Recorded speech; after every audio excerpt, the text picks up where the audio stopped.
श्री गोपाल कृष्ण महाराज की जय। श्री कृष्ण गोपाल हरे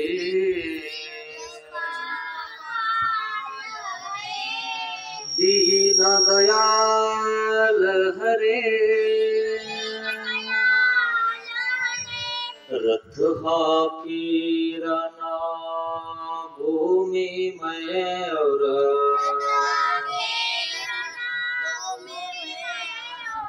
कर्म योग के मर्म बतावे। श्री कृष्ण गोपाल हरे दीन दयाल हरे अजर अमर है परम तत्व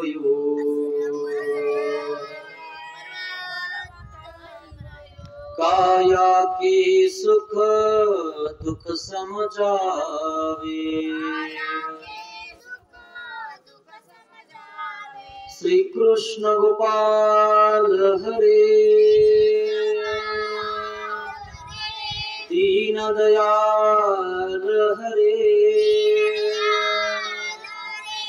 सखा सारथी शरणागत के सदा कृतपाल हरे। श्री कृष्ण गोपाल हरे दीन दयाल हरे दीन दयाल हरे दीन दयाल हरे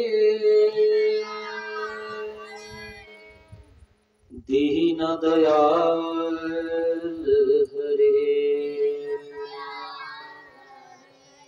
श्री गोपाल कृष्ण महाराज की जय। दंडवत हो। नगर जिल्ह्यात असणार व पारनेर तालुक्यात असणार हे गाजरे वस्ती या ठिकाणी आपला शिदोरी सत्संग गाजरे परिवाराने आयोजित केलेला आहे। आपण नामाचे 10 ठाय बघणार आहोत। नाम सगळ्याला कारण असतं मित्रांनो। नाम असलं तर सगळं काम होऊन जातं। पण आपण एखाद्याला आपलं नाव सांगतो किंवा दुसऱ्याचं नाव सांगून आपलं काम करून घेत असतो। तसं एकदा का परमेश्वराचं नाम आपल्या मुखामध्ये आलं की सगळे काम आपले आपोआप होऊन जातात। आणि म्हणून नामाचे 10 ठाय यामध्ये 10 फायदे सांगितलेले आहेत।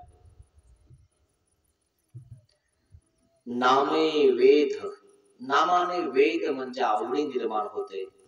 आवडी निर्माण झाली की माणसाला सवडी निर्माण होते। नामे बोध, नामाने बोध होतो म्हणजे जीवेश्वर विभागाची ओळख होते की हा परमेश्वर आहे आणि मी जीव आहे। नाहीतर बरेचसे लोक स्वतःलाही देवच म्हणून घेतात, कारण त्यांना ओळख नाहीये अजून स्वतःची आणि देवाची। ते देवाला आणि स्वतःला एकच म्हणतात। पण जेव्हा तुम्हाला देवाची आणि स्वतःची ओळख होईल जसे अर्जुनासारखी, तेव्हा अर्जुन सुद्धा श्रीकृष्ण भगवंताला म्हणाला, महाराज आपण प्रसन्न व्हा, मी जीव आहे तुम्ही परमेश्वर आहे। जेव्हा विश्वरूप दाखवलं। नामे वेद नामे बोध नामे अनुसरण, नामाने हा तिसरा फायदा होतो, नामे अनुसरण। नामामुळं माणूस अनुसरतो। अनुसरण म्हणजे देवाने जे केलं त्याचं अनुकरण करणे। अनुसरण म्हणजे मागे न सरणे। देवाने सांगितलं ते करणे त्याला अनुसरण असं म्हटलेलं आहे. आपण अनुकरण करत असतो लोकांचे. अनुसरण आणि अनुकरण यामध्ये बराच भेद आहे.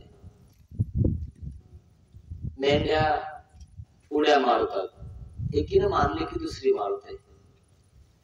तसं आपण अनुकरण करत असतो. लोक करतात म्हणून आपण करतो. लोक का करतात याचा आपण शोध लावत नाही.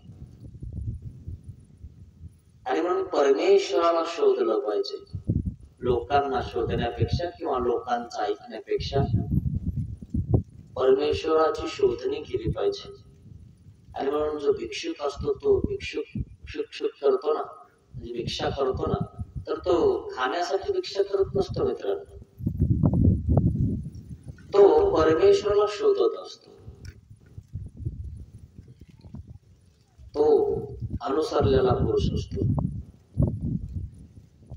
अशा प्रकारे अनुसरण हा तिसरा फायदा आज आपल्याला बघायचा आहे. नामे अनुसरण, नामाने अनुसरण होते कसं कोणी न्याय म्हणाले. आणि म्हणून नामे अनुसरण या ठिकाणी सांगत आहेत. मग नामाने अनुसरण कोणाचं झालं ना? नामाने अनुसरण, नामाने बोध व नामाने अनुसरण नागदेव आचार्य महिम भट्ट हे नामाने यांना बोध बी झाला आणि नामाने हे अनुसरले सुद्धा. काय नामाने बोध झाला महिम भट्टाला, बोध झाला, जीवेश्वर विभागाची ओळख झाली. आणि मग महिम भट्ट रुद्रपूरला जाऊन अनुसरतात, देवाची सेवा करतात. आणि मग काही दिवसानंतर सर्वज्ञ श्री चक्रधर स्वामींच्या सन्निधानात येतात. देव म्हणतात, तिथीचे मासा येथीचे दिसा, असं सांगतात. अशा प्रकारे नामे अनुसरणा, नामाने अनुसरण होते. मग नामाने अनुसरण कोणाचं झालेलं आहे? ना डोमे ग्रामी देवाई साचिये न्याय. नामाने अनुसरण झालं. डोमे ग्रामला देमाईसा नावाची एक स्त्री होती. ही सर्वज्ञ श्री चक्रधर भगवंताकडे जात येत होती. त्या ठिकाणी साधा पण होती. आणि मग असे देमाईसा व साधा असे या दोघे जणी देवाच्या सन्निधानामध्ये होत्या.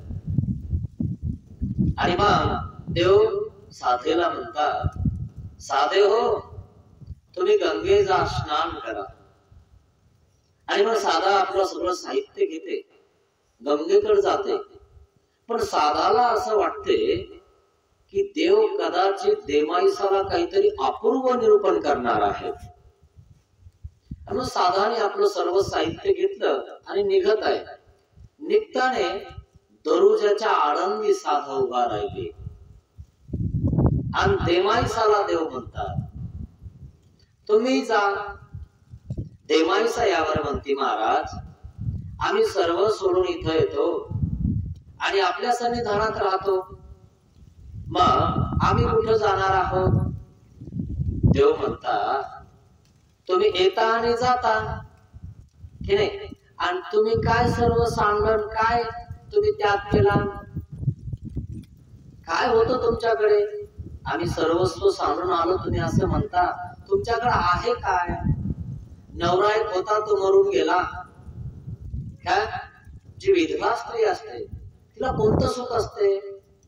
कदाचित त्या विधवा स्त्रीचे लोक तोंड सुद्धा पाहत नाही का? नाही का? तिचं तोंड पाहिल्यावर लोक म्हणतात काम होत नाही.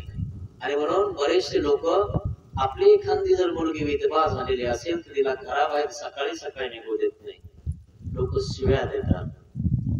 देव काय म्हणतात, पोळिया एक होता तो मरून गेला. काय? आणि त्याच्यावर काही एखादी पाठी पण नव्हती, शेती पण नव्हती, घर पण नाही. मग काय होते मग काही सांगितले आणि काय तुम्ही त्याग केलाय? तुम्ही म्हणता महाराज आम्ही त्याग करून इथं आलो. काय त्याग केला तुम्ही? ब्राह्मणाची है ना, जे गंगा आहे त्यांना काही त्याग आहे का नाही? काय त्याग आहे त्यांना? असं देव त्या ठिकाणी देवमाईसाला निरूपण करतात. जे महाराज तरी सांगावेचे तरी काही करू. देव म्हणतात तुम्ही घरी जाता त्यापेक्षा मार्गात राहिले, आमचं सन्निधान केले, आमच्या जवळ अनुसरले तर चांगलं नाही का? इथलं सेवादास्य केलं तर कर्माचा नाश होईल.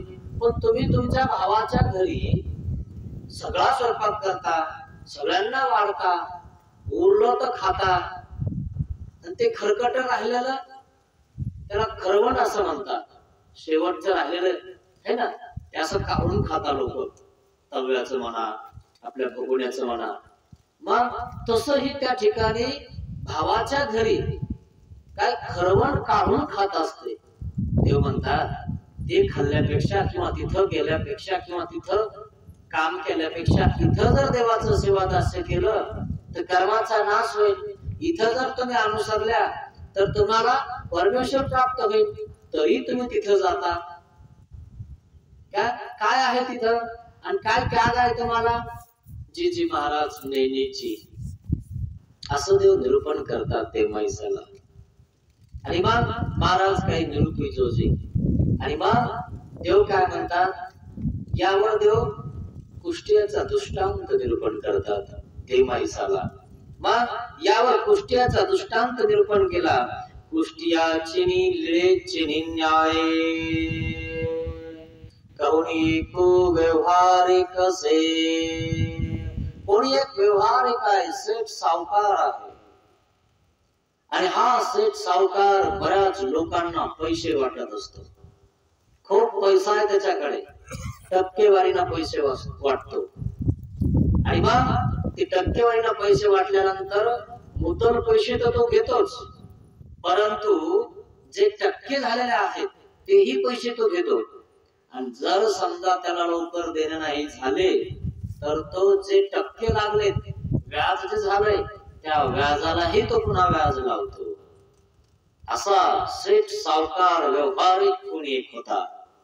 मग खूप श्रीमंत, खूप मोठं घर त्याचं, सगळं काही त्याचं व्यवस्थित होतं. कारण काहीच काम करायची गरज नाही, लोकांना फक्त पैसे द्यायचे आणि त्या पैशाचा मोबदला आपण खायचा. काही काम करायची गरज नाही, फक्त लोकांच्या घरी पैसे मागायला जायचं. असा एक सेठ सावकार होता, व्यवहारिक होता, व्यवहार करायचा. मग काय झालं एक दिवशी, कोणी एको व्यवहारुक असे तयासी कुष्ट झाले. आता जोपर्यंत सेठ सावकार होता लोक त्याला साहेब म्हणायचे, सेठ म्हणायचे, सावकार म्हणायचे. काय आणि लोकांकडे त्यांचे पैसे होते, ते लोक त्याला आणूनही देत होते. आणि काम पडलं की पुन्हा त्यांच्याजवळ येत होते, मागत होते, तोही देत होता. आणि त्या सावकाराने जर पुन्हा काही घरचं काम सांगितलं तर ते घरचे लोक किंवा जे ज्यांच्याकडे पैसे ते करूनही देत होते. अशा प्रकारे मग एक दिवस काय झालेलं आहे, तयासी कुष्ठ झाले, त्याला कुष्ठरोग झाला. मित्रांनो काय झाला, कुष्ठरोग झालेला आहे. आणि कुष्ठरोग झाल्यामुळं त्या ठिकाणी तो व्यतीत झालेला आहे, हतबल झालेला आहे. आता सेठ सावकाराच्या घराजवळून लोक चालले, पण काय व्हावं लागलंय, त्यांना विशेष करून कोणी बोलायला सुद्धा येत नाहीये. का? कुष्ठ झाले, गेलं तर वास येतो है ना. आणि मग एखादा लय जवळचा असला तर एक पारला पुडा घेऊन जातो, घ्या सावकार, बरं आहे का? खरं की नाही? किती प्रेम आहे. 4.5 रुपयाचा बिस्किटचा पुडा आपल्याला तो घेऊन येतो. विचार केला तुम्ही, आपल्याविषयी किती प्रेम असतं लोकांचं, हे आपल्याला त्याच्या वस्तूवर लक्षात येत, किती प्रेम आहे म्हणून. खरं खोट आहे. आणि मग असा हा जो सेठ सावकार आहे याला कुष्ठ झालेला आहे. मग घरचे लोक काय करतात, त्याची खंती करीती. घरचे लोक त्याची खंती करतात. काय कुष्ठ होऊन गेलं यांना, जोपर्यंत पैसा घरामध्ये आणत होता, जोपर्यंत लोकांना पैसे देत होता, पैसे कमवत होता, त्या वेळेस तो सावकार होता, सेठ होता. आता घरच्यांना त्याचा तिरस्कार वाटायला लागलेला आहे, कारण काही कमवत तर नाही, उलट गमावणं चालू आहे आणि उलटा घरच्यांना त्रास आहे. काय तो तिथंच खातो आणि तिथंच थुकतो काय, आणि त्यामुळं त्याला कुष्ठ झालेलं आहे, आणि कुष्ठ झालेल्या व्यक्तीचे कातडे सगळे निघून पडतात. हात लावला ना, चिमटा जर घेतला की असे लगेच उपटून येतात, असे त्याची हालत होऊन गेलेली आहे. मग घरचे काय म्हणतात, तू मर कोडी मरो का, कधी मरत काय माहिती म्हणे. पाहिलं, एवढं मोठं घर बांधून दिलं, सगळं करून दिलं, पण काय म्हणता आता है ना, सोनबाई पोरं सगळे काय म्हणताय, तू मर कोडी बाप भाऊ खंती करीते. बाप भाऊ सगळे जण असं म्हणतात, हे लवकर मेलेलं बरं, खूप त्रास आहे याला, आणि यामुळं घरी पण खूप वास सुटलेला आहे, घरच्याच बैठकीत ठेवलेला आहे. मग त्या ठिकाणी येणारे जाणारे आहेत, आणि आधी याला बघता, आणि मग काहीतरी सांगता, इथं न्या तिथं न्या, असं करा तसं करा, ते सगळे लोक कदरून जातात. तू मर कोणी मरो का, त्याची बाई येते एक दिवस, सगळे कदरून गेले, सगळे भेटून गेले, परंतु बाजूला बसून त्या ठिकाणी त्याला ऐकायला येत नाही यांना असं वाटतं, पण त्याला तो कान टोकावून ऐकत असतो. बाजूच्या खोलीमध्ये बसून आपली मुली, आपली मुलं, आपली सुनबाई चर्चा करत असतात. हो ना, आता दादा गेले तर बरं होईल, कधी जाता काय माहिती म्हणे, घरात सगळा वास सुटलाय, पाहुणे रावणे आपल्या घरामध्ये येतात, असं म्हणायला लागलेलं आहे. तेव्हा तो ऐकतो, अरे मी जेव्हा कमवत होतो तेव्हा हा कधी घरी येतो म्हणून वाट बघत होते, कधी पैशाची बॅग आणतो. तो पत्नी घराच्या दरवाजाच्या बाहेर उभा राहत होती, मुलगा न्यायला येत होता, सुनबाई सगळा स्वयंपाक करून ठेवत होती, आणि आता मी हातभर झालोय, बाजावर पडलोय, मला लकवा झालाय, मला कुष्ठरोग झालाय. तर हे एकमेकांमध्ये बोलतात की दादा कधी मरतात. तू मर कोडी, आता पत्नीला त्याचा अंगलक सेवा करावं लागते, उठणं बसणं पुसणं सगळंच करावं लागतं. मग ती एक दिवस आली, आल्यानंतर त्या ठिकाणी त्याला एक राखेचा डब्बा खाली ठेवला होता थुकण्यासाठी. जेव्हा माणूस हातभर होतो ना, तेव्हा थुकायला सुद्धा त्याला लांब जाता येत नाही. मग तो कुठं थुकतो माहितीये का, तिथं थुकतो जिथं खातो, किंवा जिथं त्या पलंगावर, बाजावर किंवा अंगावरच. आणि मग इथं थुकू नका म्हणून त्याची पत्नी राखेचा एक डब्बा ठेवते, आणि त्या राखेमध्ये थुका असं सांगते, आणि मग त्या ठिकाणी तो थुकतो आणि थोडीशी राख ढकलून देतो. मग आता हा खूपच थुकतो, मग पत्नी येते, त्याचाही वास येतो कुष्ठरोग झाल्यामुळं, आणि त्या थुकल्यामुळेही त्या ठिकाणी त्याचा वास येऊन जातो. आणि मग ती एक दिवशी आली आणि असं त्या ठिकाणी आपलं लुगडं धरलं आणि तिनं असं केलं है ना, आणि मग तिनं बघितलं थुकल्यानंतर, ती काय म्हणते, तू मर कोडी मरो का, आजो ही का जिताये, कधी मरत का मुली म्हातारं सांग, अजून जिवंत आहे, माझ्या मुळा उठले. त्याने ऐकलं मित्रांनो, त्याने विचार केला, प्रपंचामध्ये खांद्याला खांदा लावून आम्ही झटलो, केलं, घर बांधलं, सर्वांचे लग्न केले, आणि 7 जन्म ज्या वेळेस लग्नामध्ये यज्ञाला फेरे हाणले, 7 जन्म मी तुझी साथ सोडणार नाही म्हणून त्या ठिकाणी अग्नीला साक्षी मानलं, इथं एकाच जन्माला आणि एकाच दुःखाला पूर्ण राहिली, तर 7 जन्माला ही कशाला पाहिजे, असं त्याला वाटलं. कोण कोणाचं मित्रांनो, आई कोणाचं कोणी, अग्नीला साक्ष मानता, 7 फेरे मारता, शेवटी 7 दिवसाच्या आतच भांडण होतं. कळतं ना, कोणाचं जमत का, जमत किती अवघड आहे ना. आणि मग तो म्हणतो, ही मला बघून थुकली, हा थुकतो ना, मग तिला किसन आली पत्नीला, ती थुकून गेली. तिला तोंडाला बांधलं होतं काय की आताचा वास येतोय, आणि मग ती थुकून गेली. आणि तो काय म्हणतो, पाहिलं माझी कशी वाट बघत होती, मी कधी पैशाची बॅग घेऊन येतो, आता मला बघून थुकते. मला बाबाने माझ्या गुरुनं सांगितलं होतं दीक्षा घे, ये मार्गात राहा. नाही ऐकलं मी त्यांचं. आणि मग त्याला त्याचे गुरु आठवतात, बाबा आठवतात. सांगितलं होतं कोणी कोणाचं नाही रे, शेवटी देव करून घे, देवाचा होऊन जा. पण मला असं वाटलं माझ्यावर खूप पैसा आहे, खूप मोठं माझं घर आहे, धन आहे, दौलत आहे, माझी सेवा करायला मागे पुढे धावतील, कोणीच नाहीये. शेवटच्या अवस्थेला मला बघून थुकायला लागले म्हणे घरचे सगळे, भाऊ बहीण शेजारी सुद्धा. त्याने विचार केला, मरतानी सुद्धा कुष्ठरोग झाला त्याला. बाबा सांगत होता ते खरं होतं, तेव्हा ऐकायला पाहिजे होतं. पण मी एक धनाच्या आणि त्या ठिकाणी द्रव्याच्या अस्तित्वामध्ये एक मला माज निर्माण झाला होता, तेव्हा मी बाबांचं नाही ऐकलं. आता ऐकू का, मनाला तो समजावतोय.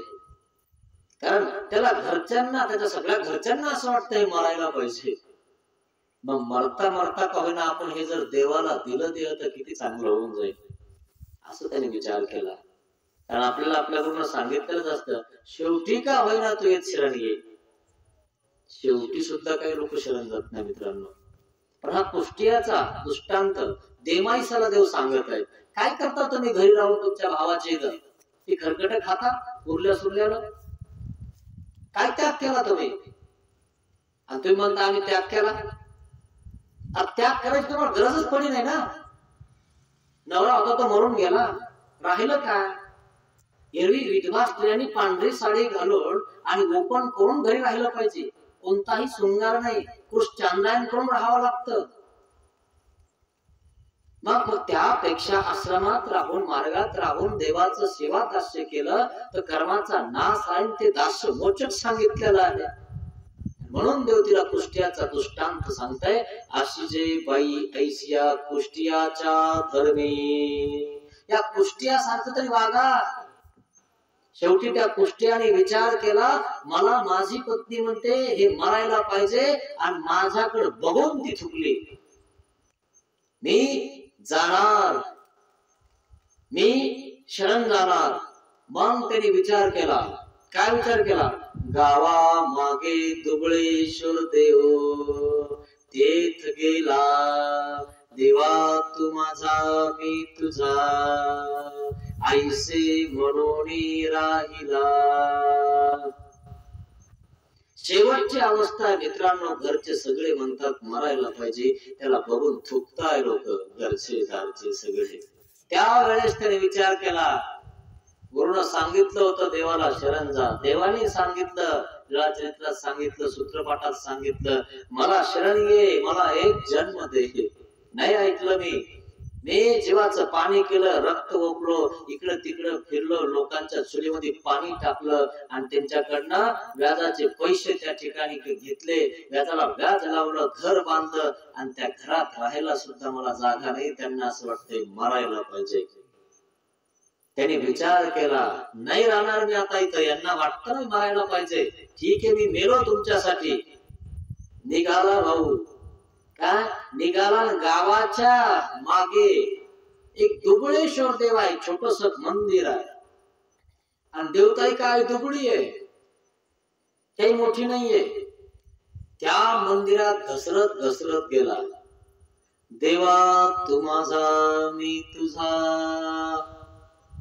उंबरा उसीसे करुणी निजला. त्या ठिकाणी पोहोचला आणि त्या देवतेच्या मंदिराचा उंबरा उशीला केला. उशाला काही नेलं नाही, कशाला काही नेलं नाही, गेला त्या ठिकाणी. आणि मग जाणारे येणारे शेतातले किंवा मंदिरामध्ये दर्शनाला जाणारे पाहिलं लोकांनी त्याला, अरे कोण येऊन पडलंय काय माहिती इथं, अरे याला पांघरायला नाहीये, अरे एक जणांनी पाहिलं, अरे याला आथरायला नाहीये, कवनी एक ये तयासी पांघरवया दे. कोणी एक जण येत आणि त्याला त्या ठिकाणी पांघरायला देतं. दुसरं कोणी येतं त्याला आथरायला देतं. आणि मग पुन्हा एक जण कोणीतरी येतं, अरे याला पाणी प्यायला नाही, काय याला पाणी प्यायला काय नाही. मग दुसऱ्या एका जणाने एक मडकं दिलं आणि त्याला ते पाणी प्यायला झालं. मग आता शेतात जाणाऱ्या बाया मंदिराचं दर्शन घेऊन जात होत्या किंवा मंदिरात पासून जात होत्या आणि हा उशिसा करून त्या ठिकाणी झोपला होता त्या मंदिरामध्ये. काय त्या ठिकाणी झोपलेला होता.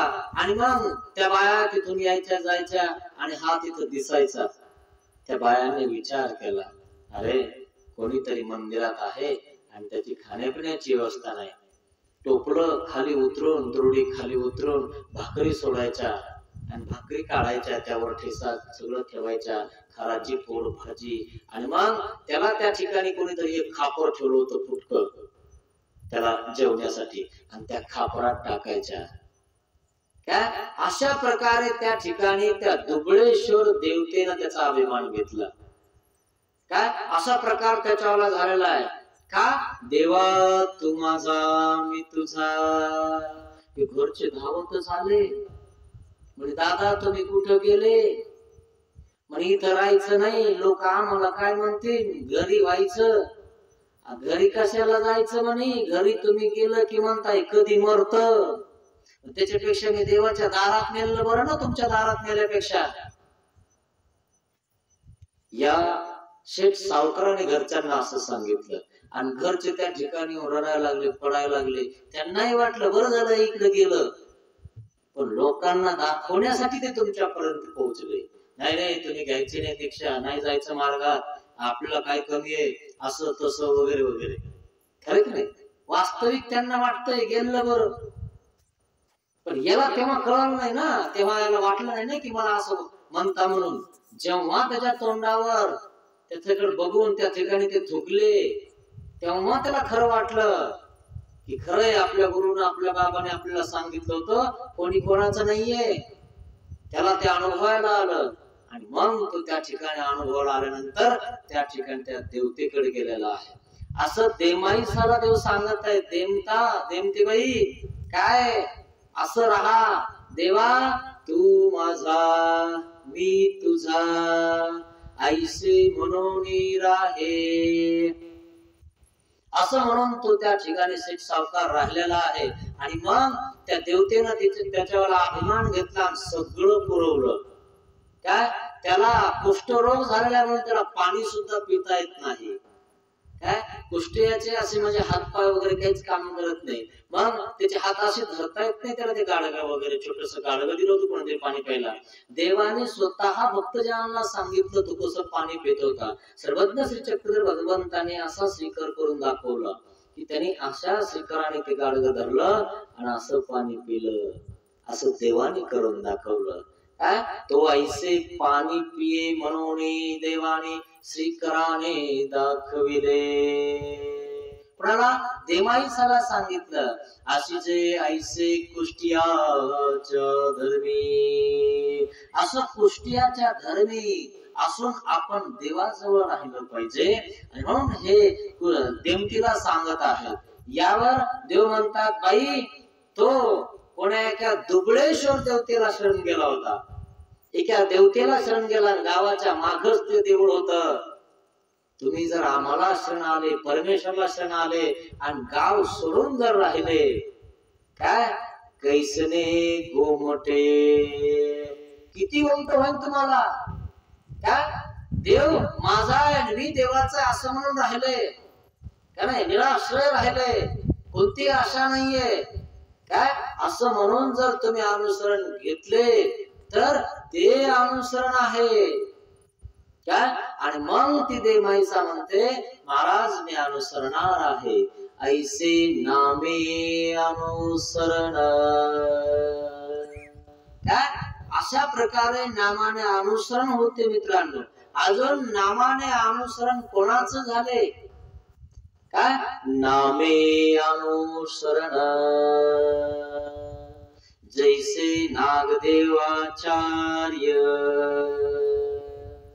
नामे अनुसरण. सर्वज्ञ श्री चक्रधर भगवंताची भेट सिन्नरला झालेली आहे. नागदेव आचार्यांची. मग दादोसाने रामसगावरून आबाईसा, उमाईसा, महादाईसा, नागदेव आचार्य अजूनही काही भक्तगण कुठे गेलेले आहेत? सिन्नरला. चला, देवाकडनं वेद होतो, माझ्याकडनं होतो किंवा नाहीही, पण आमच्या देवाकडनं होतोच. आणि म्हणून नागदेव आचार्याला वेद झालेला. आणि मग नागदेव आचार्यांचं अनुसरणही होत आहे. त्याच वेळेस नागदेव आचार्याला, महादाईसांना असं वाटायचं की देवाजवळ राहून जावं, नाही. पण पहिल्याच भेटीत त्या ठिकाणी कसं राहावं म्हणून त्या ठिकाणी नाही राहता आलं. आणि मग त्या ठिकाणी देव सुद्धा म्हणले नाही राहा म्हणून. आणि जर समजा त्या ठिकाणी तेव्हा जर देव म्हणले असते, बाई तुम्ही इथं राहून जा, तुम्ही इथं राहा नागदेवाचार्य, तर देव काय म्हणतात? बाई नैनो कैसने ओकटे घेऊन जाती थे. जर आम्ही म्हटलं असतं ना, तर लोकांनी किंवा तुमच्या त्या घरच्यांनी काय म्हटलं असतं? यांना काय गरज आहे माणसांची, साधूंना, असं म्हटलं असतं. आणि म्हणून ओकटे घेऊन गेले असता तुम्ही, आणि म्हणून म्हटलो नाही आम्ही तुम्हाला तेव्हा, असं देव म्हणतात. आणि मग बऱ्याच 2-4 भेटी झाल्या. आणि मग संगमेश्वरला सर्वज्ञ श्री चक्रधर भगवंताची भेट होते. संगमेश्वरला दादोस, आबाईसा, नागदेवाचार्य येतात. आणि मग आल्यानंतर स्वामींची भेट होऊन जाते. भेट होऊन गेल्यानंतर अधिकच आवडी संचारलेली नागदेवाचार्यांना. कोणाची? देवाची खूप आवडी संचारलेली. अशा प्रकारे आवडी संचारल्यानंतर आबाईसाला दादोस म्हणतात, अबे हा नागदेव काय, हा नागदेव काय होत आहे? देवाजवळ राहायला बघत आहे. जरा समजावून सांग त्याला, आम्हाला सोडून जाऊ नकोस म्हणून. आता आधी नागदेव सप्तदुर्व्यसनाने व्याकुळ झालेला होता, त्याने सप्तदुर्व्यसन आचरत होता. देवाकडे आला आणि सप्तदुर्व्यसन त्याने टाकून दिले. चांगलं झालं ना पहिल्यापेक्षा. देवाकडे जातोय तर चांगलं म्हणायला पाहिजे ना. तर नाही, आपल्याला सोडून जाईल, मग आपलं कोण करण, खरे की नाही. आणि जेव्हा सप्तदुर्व्यसन आचरत होता, जेव्हा हातात तलवार होती, तेव्हा आबाईसा म्हणायची, हा पोरगा माझ्या पोटाला नसता आला तर बरं झालं असतं, म्हटली का नाही. आणि देवाकडे गेला आणि तो नीट झाला. आणि नीट झाल्यावर देवाकडे जाऊ दे ना, माझाचे म्हणे तू. आता आधी काय म्हणत होती, आता राहू दे ना, देवाकडे जाऊ दे ना. नाही, जाऊ द्यायचा नाही. आणि त्याला कानवथरपणा कोण करतोय? दादोस. दादोस म्हणतात, अबे हा जाईन बर का, इकडवाडी कोण सांभाळेल ना, शेती कोण करण. आणि मग आबाईसा त्या ठिकाणी आली. नागद्या, तू आजकाल शेतीमध्ये लक्ष देत नाही, काही शेतातलं काम वगैरे तू ध्यान देत नाही. नाही असं कोण म्हणतं म्हणे, मी ध्यान तर देतोय म्हणे. वैजोबा करवी नाही का म्हणे, आता मी 2 बैल घेतलेत, आता शेती करायची, सर आवृत वगैरे भरून घेतलेला आहे. आणि मग त्या ठिकाणी आबाईसा शांत बसल्या. ना तुला माहित नाही का म्हणे, अबे मी तुला न विचारता सगळ्या गोष्टी करत असतो. पण आबाईसाला त्याने त्या ठिकाणी शांत बसवलं. आणि दादोसाला असं वाटायला लागलं की नागदेव आचार्य ऐकणार नाही. का बरं? नागदेव आचार्याला वेद झालेला आहे देवांचा. आता नागदेव आचार्यांना वेद होऊन अनुसरण होणार आहे. आणि अनुसरण म्हणजे देवाचं अनु है ना, देवाचं अनुकरण करत आहे. देवाचं अनुसरण म्हणजे देवाला तो शरण जात आहे, असा हा नागदेव आहे. आणि दादोसाला वाटतंय, जर हा शिष्य आपला जर देवाकडे गेला तर मग आपल्याला शिष्य शिष्याभिमानो तो मैळीपशी अधिको. आणि म्हणून तुम्हाला सांगतो, एखाद्या गुरुला असं वाटतं, कोणी एखादा आलाय ना आपल्यावर शिष्य चालवतो का काय माहिती, कमी करतो काय माहिती, आपल्यावर काही आपलं काही सांगतो का काय माहिती, मग आपल्याला देतो का नाही. खरं खोट आहे. पण ज्याला देवाची आशा आहे ना, त्याला शिष्याची गरज नसते. काय गरज शिष्याची त्याला? शिष्य म्हणजे देवाचं नाम त्याला सांगितलं, त्या धर्माला लावलंय, तू धर्म आचर आणि जा देवाकडे. मला माझ्या देवाकडे जायचंय. त्या शिष्य चालत बसायची किंवा शिष्य धरून बसायचे का नाही? हा अभिमान वृथा आहे. पण देवाने सांगितलं, बायकोपेक्षा शिष्याचा अभिमान जास्त असतो, सांडवला जात नाही. आणि म्हणून जळ मांडवीचा दृष्टांत सांगितला आमच्या देवाने, तिच्यामध्ये अडकून बसू नये आपण. आपलं ध्येय काय आहे? आपलं ध्येय परमेश्वर प्राप्त करणं आहे. मग दादोसाला असं वाटतंय की हा माझ्यापासून जाईल. मग त्या ठिकाणी आबाईसाला सांगतो, आबे जोपर्यंत माझ्या जवळ आहे, माझ्या जवळ उठतो बसतो तोपर्यंत तुझा आहे, पण माझ्या जवळून जर तो गेला ना तो कोणाचा होईल? देवाचा होईल. आणि मग माझ्या जवळ बी बसणार नाही, उठणार नाही, मलाही वंदन करणार नाही, मग तुझ्याकडे बी येणार नाही. मग त्याला जर आवर जाऊ देऊ नको मार्गात. पाहिलं? अरे म्हणून तुम्हाला सांगतो, एखादा पुढे जात असेल ना मार्गामध्ये वगैरे, लोक सांगतात बाकीचे आवर त्याला, जाईन बाबा माग. बरं आहे ना, इकडं तिकडं फिरत होता ना असं म्हणायला पाहिजे ती ना. नाही ती लगेच आवरायला बसली. अरे खोटं मित्रांनो, मग इकडं त्या ठिकाणी काही करत होतं, भांडणं आणत होतं, चोऱ्या करत होतं, त्याच्यापेक्षा बरं आहे ना देव धर्म करायला लागलं, देवाला प्राप्त करत आहे. उलटा अभिमान पाहिजे माणसाला. पण नाही, आपल्या कामात परत नाही ना तर कोणाच्याच कामात पडू द्यायचं नाही. नागदेव आचार्यांना वेद झालेला आहे, आता ते अनुसरण करत आहेत. मग नागदेव आचार्य त्या ठिकाणी असं सांगितल्यानंतर सुद्धा आईचं ऐकलं नाही. आणि मग दादोस तिथंच आहेत, सगळे तिथंच आहेत. आणि मग दादोस देवालाच सांगतात. दादोस काय म्हणतात, ठीक आहे, हे का नाही असे ऐकणार नाही. नागदेव असा आचार ऐकणार नाहीये. देवालाच सांगू म्हणे याच्यावर पराक्रम काय आहे. देव याला ठेवणारच नाही. मग देवाला उद्धार करायचा आहे जीवाचा. कोणाचे कान वाचरा ऐकून देव सोडून देतील का कोणाला? आणि म्हणून असं कोणी कानामध्ये काही सांगितलं ना कधी ऐकलं नाही पाहिजे मित्रांनो. आपला धर्म आपण आचरला पाहिजे. आचरे त्याचा धर्म. एकमेकाविषयी कोणी कोणाच्या कानात सांगणार मग आपण त्याला भजन पूजन सोडून द्यायचं का? तू चांगला आहे मग हे सगळे असेच आहेत का? मग तूच लय चांगला आहे, मग तू चांगला आहे तर कलियुगात कशावर जन्मला? तू तिथं देवाजवळ पाहिजे होता ना. याचं सांगतो त्याचं सांगतो आणि तू निर्मळ आहे. पण निर्मळ माणूस कुठं असतो? देवाजवळ राहील ना. इथं फिरण इकडं तिकडं भिक्षा मागत किंवा अजून काही करत, देवाजवळ राहील ना तो. म्हणून स्वतःला निर्मळ म्हणतो कसा, दुसऱ्याला वाईट म्हणतो कसा? हा स्वतःची चिपडायला दिसत नाही, लोकांचीच दिसता का कळत नसल. स्वतःचे चिपड कोणीतरी आईने दिसत असतात. कशा? आईना बघावं लागतो. त्याला पुढे आरसा पाहिजे तेव्हा त्याला चिपड दिसतात की अरे आपल्याला एक चिपड आहे, आपण लोकांचीच काढत बसलो. अरे कुठे? अरे म्हणून त्याला ज्ञान महत्वाचं आहे. ज्ञान नसल्यामुळे असे त्या ठिकाणी एकमेकाचे हे करून देतात. आणि म्हणून दादोस त्या ठिकाणी सांगतात, देवाला विचारतात, देवा मला एकांत द्या. म्हणजे कशाला? नाही जरा मला तुमच्याशी बोलायचे. का बरं? नागदेव आचार्य ऐकायलाच तयार नाही, देवाकडेच चालला. दादोसाला वाटलं आपला शिष्य कमी होतो, देवाकड जातो. आणि मग आपल्याकडे कोण येईल, मग आपलं कोण धरण, कोण उठण, कोण करण. पाहिलं का? कारण आबाईसाचं ऐकायला तयार नाही. नामे अनुसरण सांगत आहे मी तुम्हाला. काही लोक अनुसरणाला तयार होतात, जातात आणि हे दुसरे त्याच्यावर जळतात. काय दीक्षा घेतो म्हणे, काही वेळ आहे का कोणाचा? मग तू आला वेळ आहे का? त्याला सांगतो घेऊन नको, तू खाऊ घाल ना मग तुझ्या घरी त्याला.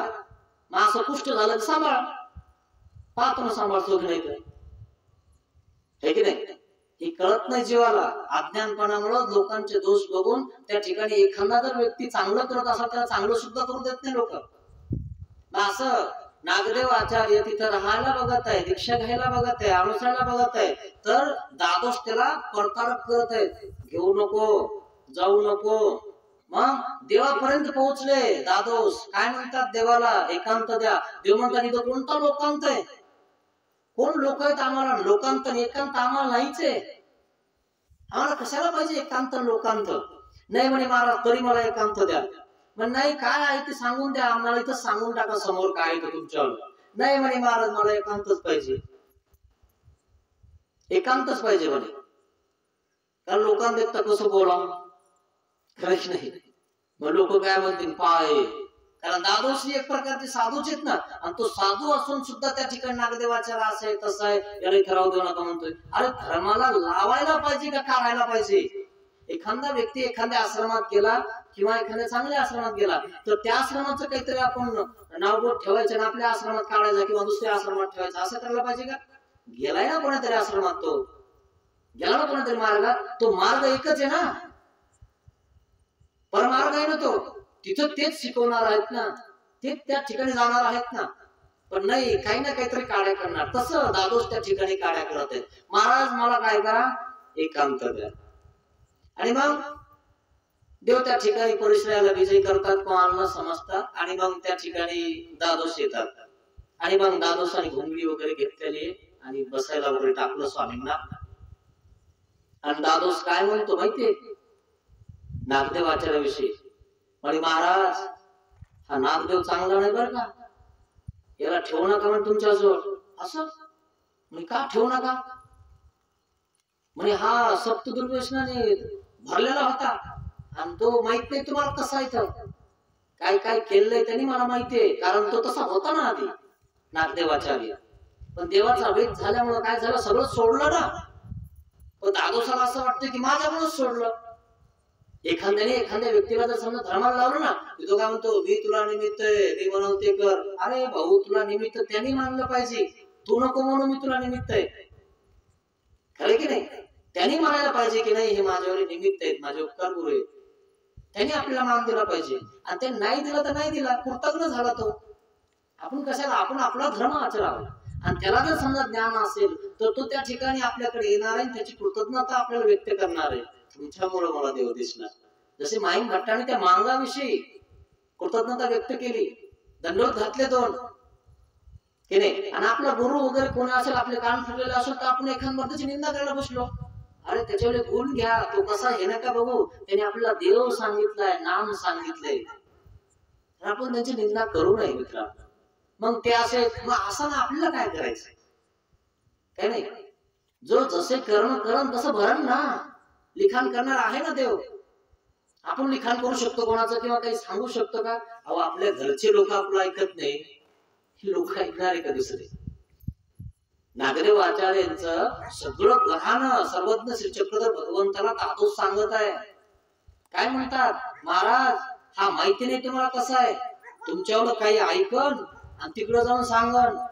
पण आमचं ऐकायला हाय काय आणि सांगायला बी हाय काय, आम्ही साधू नाही. पण महाराज तरी तुमचं काही असेल आणि काय आमचं, आणि काय सांगा ना आमचं तिकडे जाऊन. नाही महाराज तुम्ही काही सांगाल तर तिकडे जाऊन सांगेल, पण आमच्या जवळ सांगायला काय ना ऐकायला काय, आणि आमचं सांगितलं तर सांगू द्या ना, काय सांगणार आहे सांगून सांगून. नाही म्हणे महाराज याला राहू देऊ नका, हा चांगला नाही, याला ठेवू नका. देव म्हणतात आम्ही कोणाला बोलवत नाही आणि आलेला पाठवत नाही. त्या ठिकाणी दादोसाचा सगळा डाव फसलेला आहे. दादोस त्या ठिकाणी आबाईसाकडे येतात, निघण्याची तयारी करतात. आबाईसाला वगैरे वगैरे म्हणतात चला आपण जाऊ. नागदेव आचार्याला म्हणतात चला, देवाजवळ आहे संगमेश्वरला. आणि मग त्या ठिकाणी सगळे निघत आहेत. नागदेव आचार्याने आपलं पोता हातात घेतलं, चला. आणि मग निघाले. आता थोडस हे बाहेर काढले नागदेव आचार्याने आश्रमाच्या देवाजवळ. आता हे वास्तविक दादोस बाहेर काढत आहे नागदेवाचार्याला, चल. आता दादोसाला काही म्हणजे नागदेवाचार्याला काही बोलता येईल, कारण दादोसाने आणलेले ना देवाकडे. आणि मग नागदेवाचार्याने पोतं घेतलं, थोडेसे मागे मागे गेले आणि आबाईसाला म्हटलं हे पोते घ्या, मी जरा येतो देवाकडे. नाही नागदेवा जाऊ नकोस, आम्हाला सोडू नकोस. दादोस म्हणतात नाही जायचं नाही, आमच्या सोबत चल. आणि मग दीक्षा घेताना सगळं कळतं माणसाला, कोण कोणाचं किती काय करतं. काय एखादा व्यक्ती जर आपल्यातून जात असेल ना तर लोक रडायला बसले, त्याला हाणायला बसले, है ना, बोलायला बसले. का आपल्यातून चालला ना, आपलं काम कोण करणं, आपल्या उपयोगी कोण जाईल. खरे खोटे कोण आपलं आहे. मग दादोस वगैरे ते गेले देवाजवळ. नागदेव आचार्य आले. देव म्हणले काय विसरलं काय, कस काय परत आले? नाही म्हणे महाराज मला असं वाटतंय 5-7 दिवस राहावा तुमच्याजवळ. असं 5-7 दिवस कशाला राहता? नाही महाराज राहू दे ना 5-7 दिवस. विचार करा म्हणे 5-7 दिवस वगैरे काय राहता येत नाही. राहायचं असेल तर दीक्षा घ्यायची. नाही तर राहायचं नाही. काय नागदेवाचार्याला पेचात पडलं, नागदेवाचार्याला अनुसरवलं. कणव वसे ही कणव आहे नागदेवाचार्यांची. मग देव म्हणले विचार करा फटका, तर आता येत नाही म्हणे. चला तुमच्या वेळी घरचे चालले, तुमचा सांगा तोरी चालला, जा लवकर निघा इथून. इथं जर राहायचं असेल तर आम्ही पाठवल्यावर जायचं ना, आम्ही म्हणितलं की यायचं. काय आम्ही म्हणतो ते करायचं, तर ते करायचं नाही म्हणे. महाराज 2-4 दिवस राहतो है ना. आजकाल तर तुम्हाला सांगतो सगळे आश्रम वाले राहा म्हणतात, 2-4 महिने राहा, तरी कोणाला वेळ नाही, 4 घंटे कोणी राहत नाही. विचार करण्यासारखी गोष्ट आहे मित्रांनो. सगळं आयुष्य आपण विषयापायी त्या ठिकाणी बर्बाद करत आहोत. रक्त ओकतो आपण शेतामध्ये, रक्त. उन्हात सुद्धा त्या ठिकाणी बसत नाही लोक, उन्हात सुद्धा काम करतात. तितकं जर सेवादास्य देवाचं केलं तर काही एक नळ आहे, 1 घंटा सुद्धा निघत नाही मित्रांनो. 1 घंटा 5-7 दिवस सत्संग करतो ना आपण, तर तितके दिवस सुद्धा कोणाकडे नसतात. ते दिवस जाऊ द्या, ते 7 घंटे कोणी द्यायला तयार नाही देवाला. घरी गेल्यानंतर विचार करा तुम्ही देवाला काय देतात. देवाने कान दिले, नाक दिले, डोळे दिले, तोंड दिलं, जीभ दिली, हात दिले, पाय दिले, सगळं शरीर तुम्हाला देवाने फुकट दिलं. तुम्ही देवासाठी 1 घंटा देऊ शकत नाही. जेव्हा घंटा तुमचा बंद होईल ना, मग कळलं की घंटा कोणाला द्यायला पाहिजे. सगळं बंद झाल्यावर ते डॉक्टरचे लोक आहेत ना, ते घंटे वाजवतात नाही, फुफ्फुस ठेवतात नाही, हलवता बॉडी. खरे कुठे देव रोज हलवतो, तुम्ही चालता फिरता वगैरे वगैरे, हे सगळं रोज फुकट देव तुम्हाला. 2 दिवस जर समजा त्या हवावर माणूस राहिला ना, तर बिल शेवटी मेल्यावर किती होतं बघा एखाद्या माणसाचं. तिथं बोलता तुम्ही काही काहीच बोलत नाही. जेवढं बिल झालं तेवढं द्यावं लागतं ना. बॉडी तुमच्या जवळ देत नाहीत. बिल टाका आधी आमचं, हात लावलं की आधी 500 घेता. पाहिलं कसं आहे. खूप अवघड आहे मित्रांनो. विचार करा आपल्या जिंदगीचा, आपलं जीवन कोणासाठी आहे. प्रपंच करू नका असं म्हणणार नाही, करा, पण त्याला काही लिमिट आहे. काही काळानंतर आपला परमार्थ केला पाहिजे. आपण सार निवडायच्या प्रयत्नामध्ये असतो. प्रपंचात सारच सापडत नाही मित्रांनो, सगळा असार आहे. आपल्याला शेवटपर्यंत सुद्धा कळत नाही की असार आहे की सार आहे. नागदेव आचार्याला म्हणतात बघा, आम्ही म्हणतो ते करावं लागेल तर थांबा, नाही तर सांगा दूर चाललाय, चला निघा. नागदेव आचार्य म्हणतात महाराज काय करू. द्विधा मनस्थिती आहे माणसाची, द्विधा मनस्थिती होते. ज्यावेळेस संन्यास घेतो ना माणूस, त्यावेळेस द्विधा मनस्थिती असते. कसं करू, घेऊ का नको, घेतल्यावर मग घरचे येऊ देतील का नाही, मग घरचे बघतील का नाही, मग माझं काही झालं तर मग माझं कोण करण. काय अरे देवाला अनुसरतोय ना, बस निराश्रय होणे असावे. हे देह ईश्वरा अर्पिले आपुले कैचे. देवाला दिलंय, देव सांभाळून ह्या देहाला कसं ठेवायचं ते बदलून घेईल. खरं की नाही. पण आपण देवाला अर्पणच करत नाही ना, करतो का. आणि एकदा का देवाला अर्पण केलं नाही देह, तर देव सांभाळतो त्याला, सगळं पुरवतो देव. नागदेव आचार्याने विचार केला कसं करू. बघा लवकर देवाने चिपळी वाजवली, चला निघा, सांगा दूर चाललाय, चला, नाही तर आम्ही म्हणतो तसं करा. ना भक्तीचे पोफळ द्या, इथं सुपारी, घ्या संन्यास. बाईसला बोलवलं, नागदेव आचार्याला चिपळी वाजवतात, बघा लवकर विचार करा, चला, नाही तर मग निघा, नाही तर मग थांबा, थांबलं की दीक्षा घ्या. नागदेव आचार्याने पक्का विचार केला, जी महाराज तुम्ही म्हणत असाल त्याची खरी ना. कारण मी आता जर गेलो आणि जर देवाने मला पुन्हा जर आश्रमात नाही दिलं तर, नाही राहू दिलं तर, ही सृष्टी कपाळी पडेल, माझं जीवन व्यर्थ जाईल. नाही महाराज आता तुम्ही म्हणता तेच करा. हा बाई बाकीचे पोखळ आणा, त्या ठिकाणी पोखळ वगैरे फोडलं. ऐसे नामे अनुसरण, अशा प्रकारे नामाने अनुसरण होतं मित्रांनो. नामाचे 10 ठळक फायदा मी तुम्हाला सांगत आहे. नामे वेद, नामे बोध, नामे अनुसरण. हा नामाच्या ध्यानामधला तिसरा फायदा आहे. नाम घेतल्यामुळं अनुसरण घडते. काही लोकांना नामच माहिती नाही तर वेद काय होईल, आणि वेद होणार नाही तर बोध म्हणजे ज्ञान काय होईल. कोणाला ज्ञान आहे मित्रांनो? कोणालाही देव म्हणता लोक, कोणाच्या मागे पळतात. जिथं माणूस पुरला त्याला देव करून टाकलं. खरे खोटे भूता देवताच एक थोतान करून टाकलं सगळं.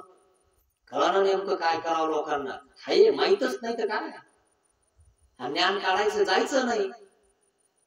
देवाचे मानले बंड, भूता देवताचे एकच थोतान. भूत देव झाले, देव देव झाले. पुरलेली माणसं देव करून टाकले लोकांनी, त्याच्यावर मंदिर बांधले आणि जिवंतपणे लाथा मारल्या. हाय की नाही खरं? जाणून घ्या, जिवंतपणी बापाला आईला लाथाने बोलतो, शिव्याने बोलतो, आणि मेल्यावर आता रोज दिवा लावतो. हे कळायला पाहिजे. आपण जिवंतपणी त्याला प्रेम द्या.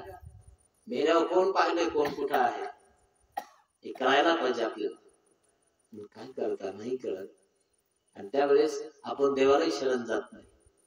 ज्यावेळेस आपले हातपाय चालत नाही तेव्हा आपण मग घरच्याच्या अवलंबून असतो. आपण कोणा अवलंबून राहूच नका. हे देह ईश्वराला अर्पण द्या. हे पुष्प देवा तुझला वाहते. एकदा एक जन्म देवाला देऊन बघा. आणि देवाने स्पष्ट सांगितलंय, अनुसरल्याचा देव. देव कोणाचा आहे? देव अनुसरल्याचा आहे. अनुसरल्याशिवाय देव होत नाही. देवाने स्पष्ट सांगितलं, भोजिया येत अनुसरी जेगा, नाहीतरी ऐसिया अधो परीच्या वृक्षा होई जेलगा. भोजिया म्हणजे दायंबा, सर्वज्ञ श्री चक्र भगवंताच्या सोबत होता डोंगेग्रामला. आणि मग एक पिंपळ उगलेला होता असा काठावर नदीच्या, आणि खालीही त्या ठिकाणी घाट आहे, वरतूनही आहे. जसं विहिरीमध्ये कसा उगतो पिंपळ, खालीही त्या ठिकाणी काही नाहीये, वरती काही नाही, आणि एक मुळी आहे. आणि हवा येते, हवाने तो पिंपळ खाली आदळतो, वरही आदळतो. असा भिंतीला तो पिंपळ उगलेला आहे. आणि देवाने दाखवलं, भोजिया हेच अनुसरीचे, ना तरी आयशिया. हे बघा, हे जे दिसते ना पिंपळाचं झाड, ना तरी आयशिया अधो परिचिया वृक्षा होईचे लगा. अशा वृक्षाच्या योनीत जावा लागल, बैलाच्या योनीत जावा लागल, कोणत्या कोणत्या योनीत जावा लागल. आणि म्हणून 84 लाख योनी सांगितल्या. त्या भोजाला सांगितले अनुसरीचे. तरी भोजा काय म्हणतो, महाराज असंच करून टाका ना. न अनुसरताच माझ्यावर सगळं करून टाका ना. देव म्हणतात, ते इथेची खावणी आम्हाला शिकवू नका. आम्ही काय करायला पाहिजे, काय सांगायला पाहिजे, ती आमची खावणी, आमचा कायदा आहे की आमचे कपडे घेतल्याशिवाय आम्ही कोणाचा उद्धार करत नाही. आमचं नामस्मरण केल्याशिवाय कोणाचा उद्धार करत नाही, अनुसरल्याशिवाय करत नाही. देवाने स्पष्ट सांगितलं, ते तिची खावणी. तरी भोजिया नाही अनुसरला. एवढं सांगून सुद्धा नाही अनुसरला. आता तुम्हालाही कळतंय ना की सांगताय देवाचं चरित्र आहे. एवढं असून सुद्धा माणूस नाही अनुसरत. मित्रांनो, काय केलं पाहिजे, काय करायचंय तुम्ही ठरवा. हाय मात्र असंच काय, अनुसरल्याचा देव. कोणाचा? अनुसरल्याचा देव आहे मित्रांनो, कोणाचा देव नाहीये. म्हणून अनुसरावा लागणार आहे. म्हणून 4 आश्रम सांगितलेले आहेत. काय? 4 आश्रम आहेत. ब्रह्मचारी आश्रम आहे, गृहस्थ आश्रम आहे, वानप्रस्थ आश्रम आहे, संन्यास आश्रम आहे. एवढं मोठं महाभारताचं युद्ध झालं. हस्तिनापूर वगैरे वगैरे सम्राट चक्रवर्ती झाला धर्मराजा. किती मोठं युद्ध झालं. काय? रक्ताचे नदी वाहत होते ना, सगळं जिंकलं. आता देव काय म्हणतात, संन्यास घ्या. काय? संन्यास घ्या. आता सगळं आपलं झालं आणि आता संन्यास घ्या. हो, हे धर्म युद्ध झालं. जे धर्माला ग्लानी आणणारे होते, धर्मावर अत्याचार करायचे, त्यांना आपण मानलं. म्हणून देव त्या ठिकाणी अवतार धारण करतात. म्हणून देव सांगतात परित्राणाय साधूनां विनाशाय च दुष्कृतां. जे दुष्कृत लोक आहेत त्यांना मारण्यासाठी मी अवतार धारण केला होता आणि तू फक्त निमित्त आहेस. आता मी सांगतो ते कर. आता जे केलं ना तू ते मी सांगितलं म्हणूनच केलं, पण आता पुन्हा सांगतोय अनुसर, दीक्षा घे. आणि मग सगळे निघाले कडे हिमालयाकडे. धर्मराजा देवाला म्हणतो महाराज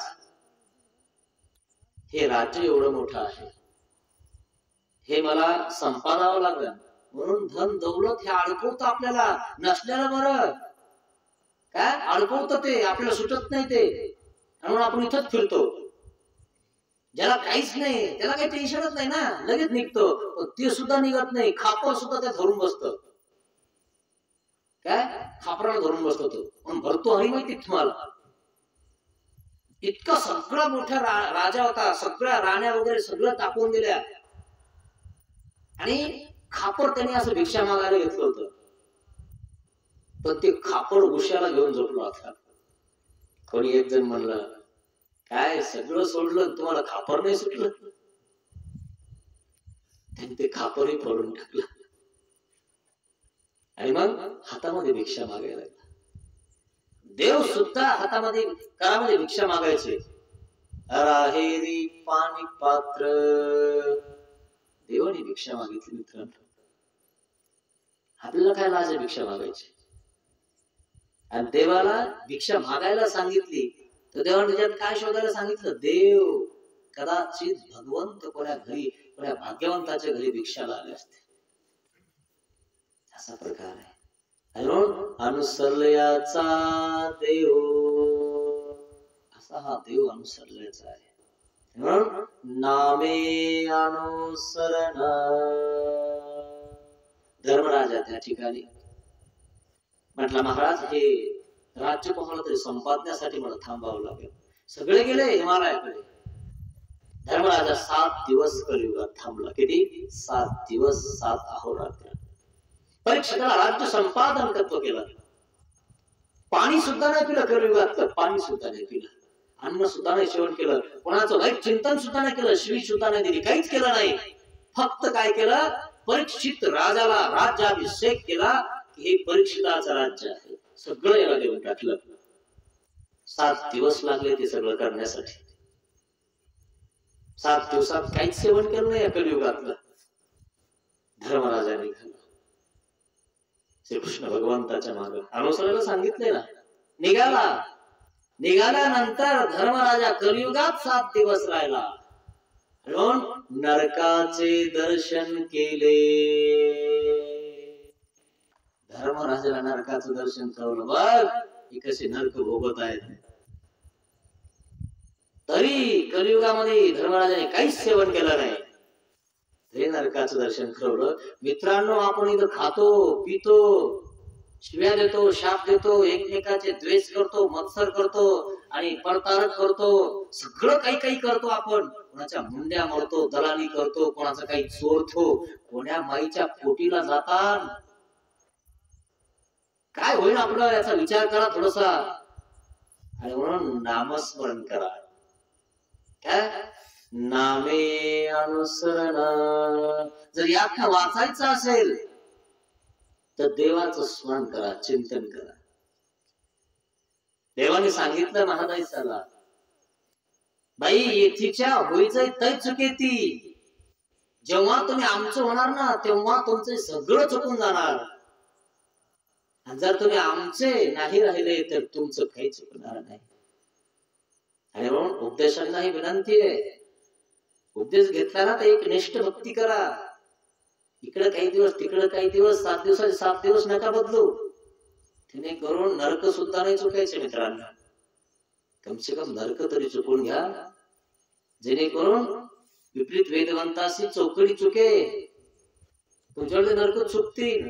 नामस्मरण केलं, एक निष्ठ धर्म तुम्ही जर हा सांभाळला तर चुकून जाईल तुमची नरक. आणि यावी जातोय मिश्र भक्ती केलेला नाही चुकणार. बाकी तुम्हाला काय करायचंय तुमचा प्रश्न आहे. असं नामे अनुसरण. आजपर्यंत आपण या नामाचं स्मरण केलं नसेल, अनुसरलो नसेल, तर देवाला क्षमा मागा. पतित पावन दीन दयाळा, दया करी रे स्वामी, अज्ञानाने घडले पातक, म्हणून पापियामी, दया करी रे स्वामी. ज्या मनाने पाप कल्पिले, ते मन तुला दिले मी, दया करी रे स्वामी, दया करी रे स्वामी. जावाचे ने जना दुखविले, ती वाचा तुला दिली मी, दया करी रे स्वामी. देहाने हा कर्म कराया, दास तुझा मी झालो, पतित पावना दीन दयाळा, दया करी रे स्वामी, दया करी रे स्वामी, दया करी रे स्वामी, दया करी रे स्वामी. श्री गोपाल कृष्ण महाराज की जय, श्री दत्तात्रेय महाराज की जय. दंडवत